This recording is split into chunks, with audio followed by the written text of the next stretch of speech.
Buenas tardes a todos. Una vez más, bienvenidos a Escofieismos. Yo soy Manuel Escofier. Hoy estamos a día 6 de junio de 2020. Una disculpa si notan que la luz como que va y viene. Estoy grabando un poquito más temprano que de costumbre. Estoy grabando en la tarde y no en la noche para ganar tiempo y poder tener esto listo en tiempo y forma. Pero bueno, ya estamos aquí. Entonces, ¿qué les parece si arrancamos de una vez con nuestras preguntas?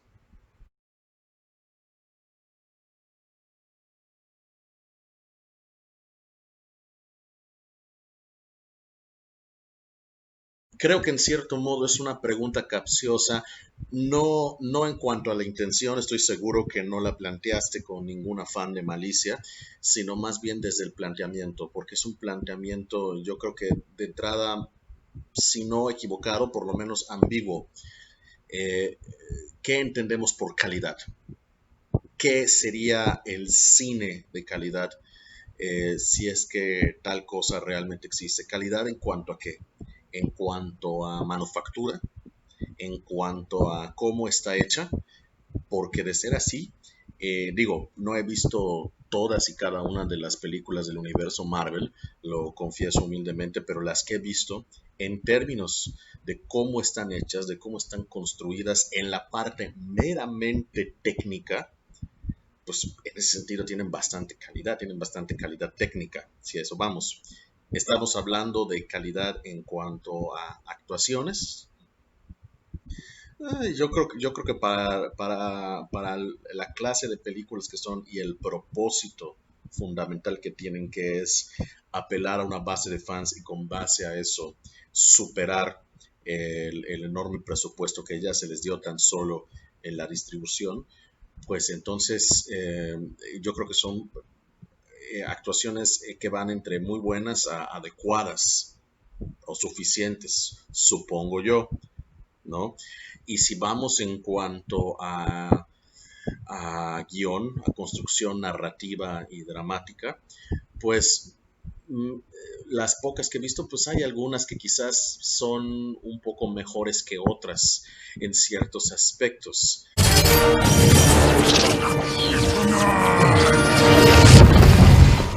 ¿A qué tipo de calidad en específico nos estamos refiriendo? Eh, y esto es lo que ha dado a muchos malentendidos y a muchas discusiones y controversias que yo creo que son totalmente innecesarias y totalmente inútiles. No puedo creer, todavía me cuesta trabajo creer, entenderlo no, lo entiendo, pero no puedo concebir que hasta el día de hoy todavía sea motivo de conversación que Martin Scorsese diga que el cine de superhéroes o el cine de Marvel o en general ese tipo de franquicias no son cine. Eh, Creo que en ese sentido el hecho de que esto se haya vuelto un enorme tema candente en la agenda de la discusión pública cuando no debería de serlo, creo que parte de la responsabilidad de ello o de la causa de ello me atrevería a decir que recae en el propio Scorsese, porque lo que yo considero, lo que yo entiendo que él realmente quiso decir es, no, para mí no es la clase de cine con el que yo crecí, que yo conozco y la clase de cine que a mí personalmente me motivó a convertirme en cineasta y a continuar con mi carrera hasta nuestros días, lo cual es absolutamente comprensible. Estamos hablando de un hombre de más de 70 años que, como siempre he dicho, y no me voy a cansar de repetirlo, creció en una zona urbana de Manhattan, si no me equivoco, en el Bronx, y en un contexto sociocultural en el que bajo a juzgar por lo que sabemos de su biografía y lo que él cuenta en sus memorias, muy probablemente haya visto su primera película de Fellini mucho antes de haber leído su primer cómic de Capitán América, si es que alguna vez lo leyó. They're not easy to make. There are a lot of very talented people doing good work, and a lot of young people really, really enjoy them. But I do think it's more of an amusement park, extension of the amusement park, because I saw this happening in the early 70s in Hollywood, where heads of studios were talking about really wanting to have in the industry a Disney World, basically. Decir que no era cine, creo que hizo que se perdiera en parte el matiz de lo que él quiso decir y por supuesto que eso dio lugar a toda clase pues de memes y de, y de bromas, sin, tal vez no crueles, pero sí fuera del caso y fuera de contexto. Y es una lástima, porque a partir de eso no creo que nadie fuera de su generación o fuera de incluso de la generación de alguien como yo esté seriamente interesado en escuchar lo que él tenga que decir respecto al cine o respecto a cualquier cosa, precisamente por eso. ¿Por qué? Porque para muchos muchos no estarán dispuestos a bajarlo de ser el viejito que dijo que no le gustaban las películas de Marvel. Y es una lástima porque creo que alguien como Martin Scorsese merece mucho más que eso, merece algo mejor que eso, ¿no? Pero en fin, vaya, vuelvo a lo mismo, ¿qué entendemos por calidad? Si es en alguno de los sentidos que yo ya mencioné, pues yo diría sí, tienen bastante calidad.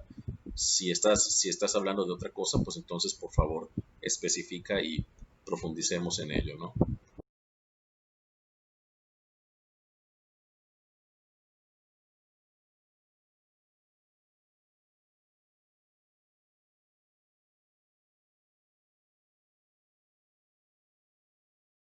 Tengo sentimientos sumamente encontrados desde que tuve noticias del prospecto de este proyecto.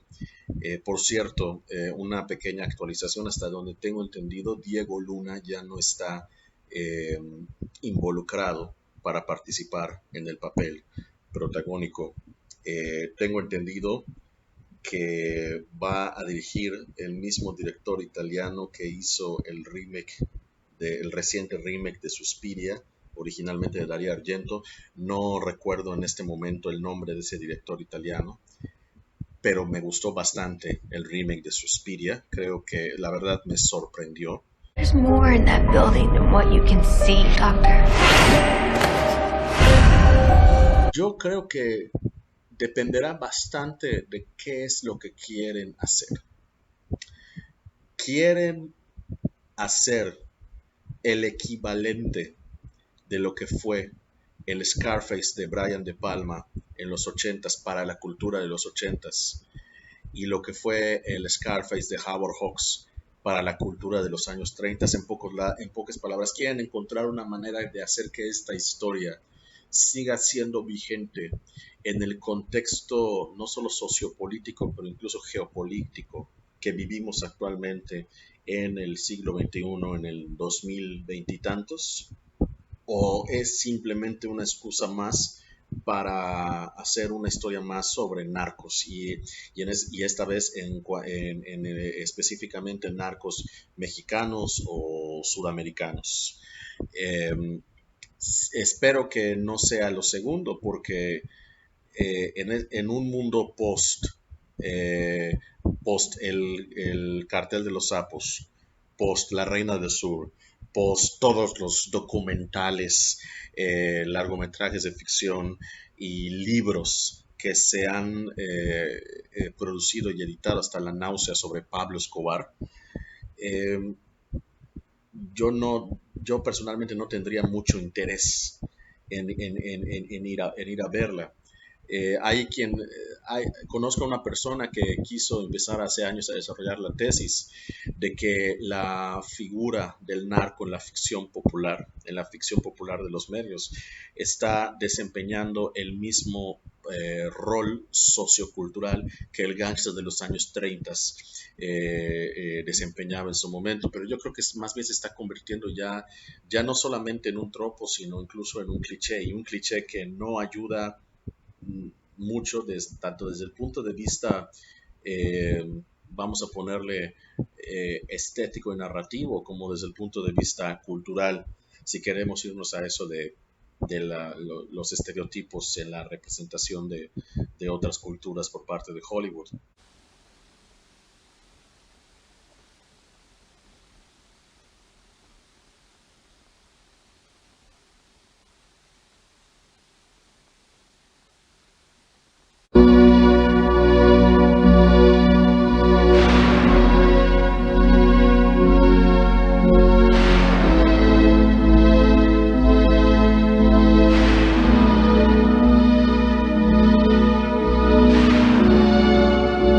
Si me preguntas personalmente, yo no necesito otra versión de Scarface, a menos que tenga algo diferente y, e importante que ofrecer. La adaptación de Scarface que magistralmente Oliver Stone hizo bajo la dirección de Brian De Palma tenía algo diferente e importante que decir, porque recontextualizó toda la historia del Scarface interpretado por Paul Muni en la película de Harold Cross de los 30 al contexto de los exiliados cubanos durante los 80 y por supuesto ante la década de los 80 como la década de la avaricia y del capitalismo excesivo. No que en nuestra propia época no compita en esos términos, pero para que me entiendan, o sea, lo hizo un producto de los 80. Este Scarface, yo creo que para que tenga relevancia o para que valga la pena hacerla, tendría que ser en cierto modo un producto también de su época y que tenga algo elocuente que decir al respecto. Quizás no algo necesariamente nuevo o que no sepamos, pero sí de manera elocuente, sí algo elocuente. Como yo siempre he dicho, lo más importante en el cine no es tanto qué se dice, sino cómo se dice. Entonces la forma es muy importante.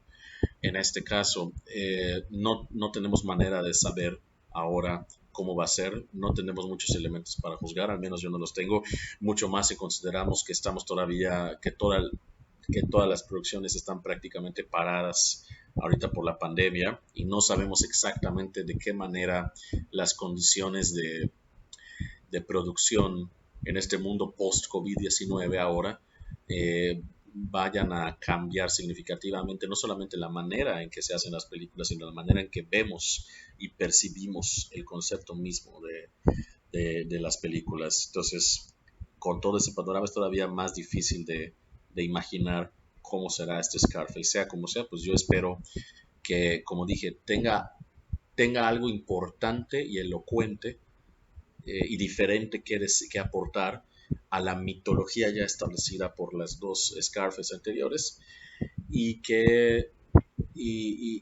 también al mismo tiempo sea capaz de sostenerse por sí misma como película sin sentir la necesidad de ser un clon o una sombra de las otras dos. Pero todavía no sabemos, así que solamente estoy especulando.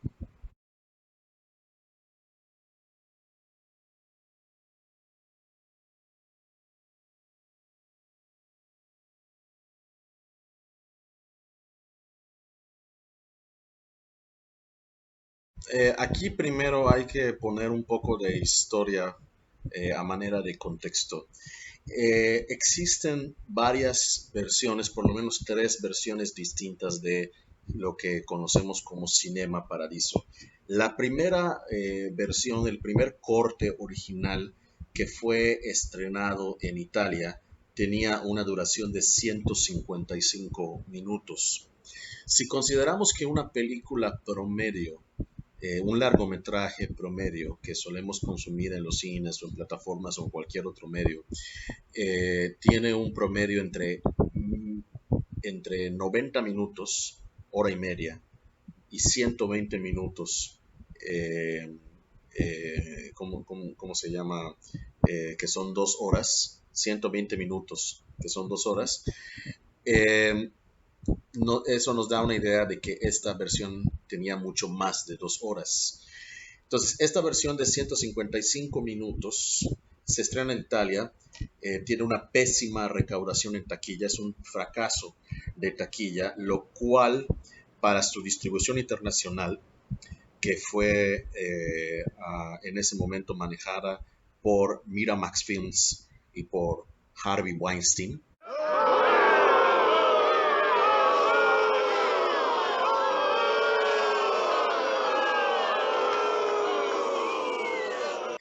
se hizo un corte que se redujo a 123 minutos y ese corte de 123 minutos no solamente fue un éxito en todo el mundo y es la versión con la que mucha gente creció y se enamoró y que ahora forma parte de la educación sentimental cinematográfica de varias personas, fue el que terminó ganando el premio especial de jurado en el Festival de Cannes de 1989 y también el Oscar a la mejor película, no voy a decir mejor película extranjera porque es una tontería decir eso, vamos a decir mejor película de habla no inglesa o de idioma no inglés que en 1989. ¿Qué pasa? En 2002, cuando estaba en su fiebre máxima la boom de los DVDs y de las ediciones especiales en DVD y las expresiones extendidas o versiones del director, Giuseppe Tornatore saca una versión, un corte del director, un director Scott, de 173 minutos, o sea, prácticamente el doble de duración que solía tener la versión de 155 minutos que originalmente se estrenó en Italia, que fue conocida como Cinema Paradiso, la nueva versión. Esa es la versión que me imagino que tú viste porque es en DVD y en formato de home video es desgraciadamente ahora si no la única versión disponible, la que más fácil es de conseguir. Eh, y, y vaya, mucha gente no le gusta esta versión porque en su opinión, y vale la pena mencionar que yo me adscribo a esa opinión, aporta escenas adicionales que o bien no benefician o no refuerzan lo que ya hemos visto antes en la versión de 123 minutos e incluso le añade matices que innecesariamente trastocan o cambian la percepción que ya teníamos de los personajes o incluso la misma dinámica entre ellos. Uno de los ejemplos más representativos y más famosos de ello es que, y por favor, perdón por el spoiler, una de estas escenas añadidas en esta versión del director fue cuando Totó, ya adulto, el personaje principal regresa a su pueblo natal y justo después del funeral, iba a decir asesinato, pero recordé que no lo mataron, él murió de muerte natural, del funeral de su queridísimo amigo el proyeccionista, se reencuentra por casualidad, por azares del destino, con la mujer, con la muchacha de la que estaba enamorado, perdón.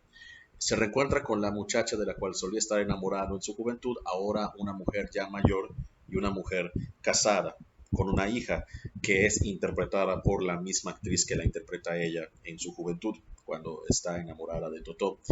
Y se revela que la razón por la que ella jamás le volvió a escribir, ni lo volvió a contactar, ni volvió a darle señales de vida, es porque el proyeccionista, no recuerdo su nombre en ese momento, pero el proyeccionista, creo que era Alfredo o Antonio, el caso es que su amigo el proyeccionista le hizo prometerle, le hizo que ella prometiera jamás volver a contactarlo, porque eso significaría que si ella le daba alas para seguir continuando la relación, él se iba a quedar en ese pueblo y jamás iba a cumplir con su destino, que era convertirse en este gran cineasta que todo el mundo dice que es, a pesar de que en ningún momento lo vemos en ninguna escena trabajando en un estudio o en una locación o haciendo algún presupuesto o escribiendo un guión siquiera. Ma che stai dicendo?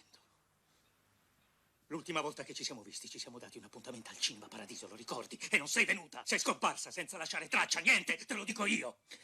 Quanti anni sono passati? Più di 30! Esto le da de alguna manera un matiz para muchos, yo no necesariamente lo veo así, pero muchos piensan que eso convierte hasta cierto punto a un personaje como el proyeccionista que ya para esas alturas uno como espectador ha desarrollado tanto afecto y tanto cariño por él, lo pinta bajo una luz un tanto deshonesta, por así decirlo.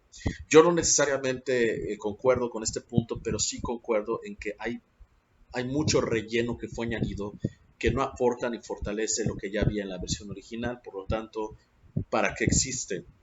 È meglio per tutte e due se non vi vedete.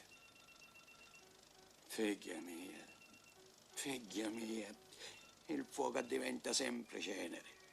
Anche l'amore più grande prima o poi finisce. E dopo arrivano altri amori, tanti. Invece Totò ha un futuro solo. Ma lui non lo può capire ora. Se glielo dico non ci crede. È capace pure che m'ammazza. Y esto es algo que yo en general siento respecto a toda esta idea o concepto de los cortes del director. Eh, yo siento que en un mundo ideal no tendrían por qué existir. Hay, por supuesto, casos superlativos y muy notorios en los que una película, quizás al momento en el proceso de postproducción, por la razón que fuere, no fue editada o armada como merecía ser, y el mundo conoce en un principio una versión, digamos, masacrada o mutilada, y ya después el corte del director no solamente salva en gran medida esa película, sino que también la reivindica como un clásico, como una obra cinematográfica digna de verse una y otra vez. Pero los casos son muy limitados y muy escasos. Son pocos los casos en los que yo siento que esto del corte del director realmente vale la pena. Entre ellos me atrevería a poner el caso, por ejemplo, de Érase una vez en América, de Sergio Leone, ¿no?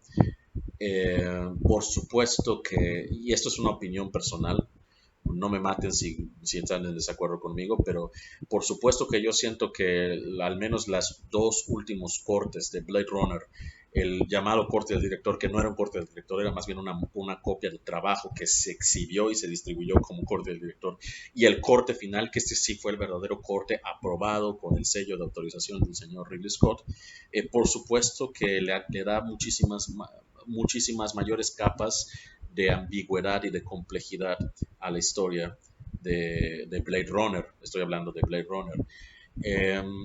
Pero fuera de eso, no, yo cuestiono seriamente el concepto mismo de el corte del director, porque siento que es una excusa para seguir vendiendo lo mismo, pero con material de relleno. En pocas palabras, lo veo más como un problema de carácter mercadológico y no tanto como un problema de carácter creativo. Ahorita que todo el mundo, mucha gente parece estar encendiendo sus veladoras y cantando de júbilo religioso por la noticia de que siempre se iba a salir ese famoso Snyder Cut de la Liga de la Justicia, que por cierto hay mucha discrepancia de opinión sobre si realmente existía guardar un Snyder Cut o simplemente decidió Zack Snyder por sus pistolas hacer un Snyder Cut con todo lo que esté a su alcance para complacerse a sí mismo y complacer a sus fans. No me voy a meter en esa discusión tomando en cuenta que ni siquiera he visto la versión que salió en cines de Liga de la Justicia. No necesariamente por desinterés o por apatía, más que nada por falta de tiempo. Eh, pero, pero sí, yo creo que en un mundo ideal, la película que sale en las salas o que se distribuye originalmente eh, sería la versión definitiva. Vuelvo a lo mismo y repito, hay casos que son la excepción. Hay casos en los que sí, no solamente una película puede ser beneficiada por, un, por una reestructuración posterior en la edición o por un corte adicional, sino que incluso lo necesitan. Depende de la película, depende del director y depende de las circunstancias que rodearon en sí a la película. Entonces yo sería muy selectivo con esto del corte del director. No es algo que tenga que celebrarse automáticamente, eh, porque yo lo veo más que nada como una forma de vender más de lo mismo, pero con añadidos que realmente no hacen, quizás no hagan daño, pero tampoco aportan mucho. Otro caso muy famoso que me viene a la mente, Apocalypse Now, Apocalipsis ahora, de Francis Ford Coppola. He tenido que llegar al extremo, tan solo para poder tener la versión que no es Redux, la versión que no tiene esa, creo yo, insulsa e innecesaria segunda visita a las conejitas de Playboy en medio de una lluvia y esos helicópteros caídos, para tener la versión sin todo ese relleno que yo vi por primera vez y que me impactó y que disfruté. Tuve que ordenar un paquete doble que incluye tanto la versión original, el Theatrical Code, como, como la versión Redux. Y ahora, gracias a Francis Ford Coppola, voy a tener que también ordenar el Final Cut, que incluye las tres ediciones. Entonces, es simplemente una excusa para meter la mano a tu bolsillo, en ese sentido. Pero bueno, esa es mi opinión, no sé qué opinan ustedes. Además de sus preguntas, los insto también a que en la medida de lo posible también hagan comentarios. Por favor, si sienten que tienen suficientes argumentos, pongan en entredicho lo que yo digo, cuestionen lo que yo digo, no tomen mi palabra como sagrada, porque créanme, no lo es. Si están totalmente convencidos de que todo lo que digo es una basura y que estoy totalmente equivocado, por favor, con toda confianza, bombardeenme con sus mejores contraargumentos, porque de eso se trata. Esto y todo lo que yo hago en términos de discusión de cine es una invitación abierta al desacuerdo. Así que adelante, no tengan miedo, golpéenme con lo mejor que tenga, porque yo estoy grandecito y lo puedo aguantar. Bueno, pues llegamos ya al punto final de esta edición de Escofieísmos. Quiero también aprovechar esta oportunidad para agradecer de todo corazón a Círculo de Mérida por haber acobijado a este proyecto. Notarán que la intro esta vez es un poco diferente. Decidí modificarla para esta nueva etapa que empezamos en Escofieísmos como parte de la familia del Círculo de Mérida. Y también les aviso que estoy preparando a partir de julio, para salir a partir de julio, una serie de videoensayos sobre cine relacionado con diferentes temas que también formarán parte de la transmisión y la programación del Círculo de Mérida. Y ojalá que yo les mantendré informados de todo lo que ocurra, de cuándo salen cada uno. Y bueno, pues muchísimas gracias. Y no olviden poner sus preguntas para la siguiente semana. Y nos estamos viendo y escuchando aquí en Escofieísmos. Yo soy Manuel Escofié. Cuídense mucho, por favor. Bye.